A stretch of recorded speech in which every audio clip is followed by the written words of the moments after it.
which leads to the next section.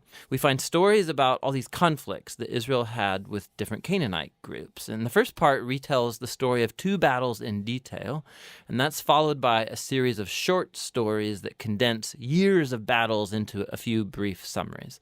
So the first 2 battles are against Jericho and then Ai, and they offer these contrasting portraits of God's faithfulness versus Israel's failure.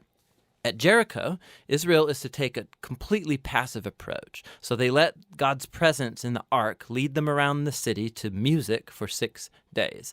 And just like Rahab turned to the God of Israel, maybe the people of Jericho would do the same, but they don't. And so on the 7th day, the priests blow the trumpets and the walls come falling down, leading Israel to victory. The point of the story is that God is the one who will deliver his people. Israel simply needs to trust and wait. Now, the next story of the battle at Ai makes the opposite point. So there's this Israelite named Achan, and he steals from Jericho some of the devoted goods that were to belong to God alone, and then he lies about it. It's a pretty lame move after all that God has done for Israel. And so Israel goes into battle with the city of Ai, and they're totally defeated.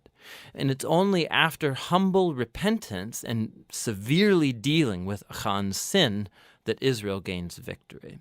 And so together, these 2 stories, they're placed right up front to make an important point. If Israel is going to inherit the land, they have to be obedient and trust in God's commands. They don't get special treatment. Now, the second part of this section begins with the Gibeonites, a Canaanite people group, and they do just what Rahab did as they turn to follow the God of Israel and they make peace with Israel. This is in contrast to all of these other Canaanite kings who start to form alliances and coalitions, and they want to destroy Israel.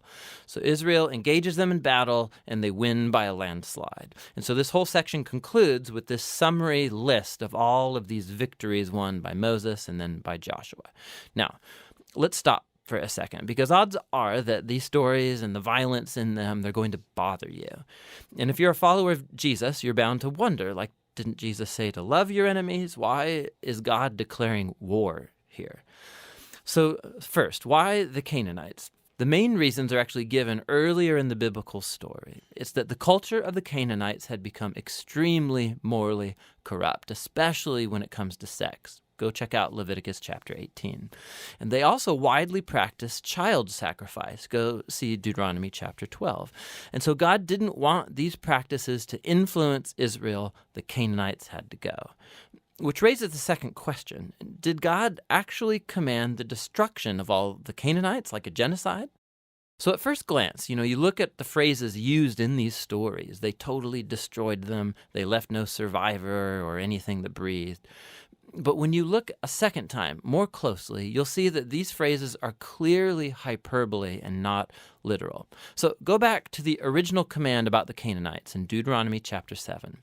Israel is first told to drive out the Canaanites, but then to totally destroy them. And then that's followed by commands to not intermarry with them or enter into business deals with them. So you can't marry someone that you've destroyed. I think you get the point. The same idea applies to the stories in Joshua. Look closely. So for example, we're told in Joshua chapter 10 that Israel left no survivors in the cities of Hebron or Debir. But then later in chapter 15, we see these towns and they're still populated by Canaanites. And so what we're seeing is that Joshua fits in with other ancient battle accounts by using non-literal hyperbolic language as part of the narrative style.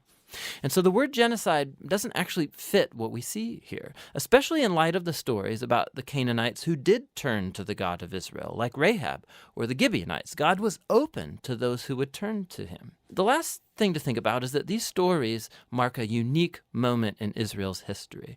These battles were limited to the handful of people groups living in the land of Canaan. With all other nations, Israel was commanded by God to pursue peace. Go read Deuteronomy chapter 20.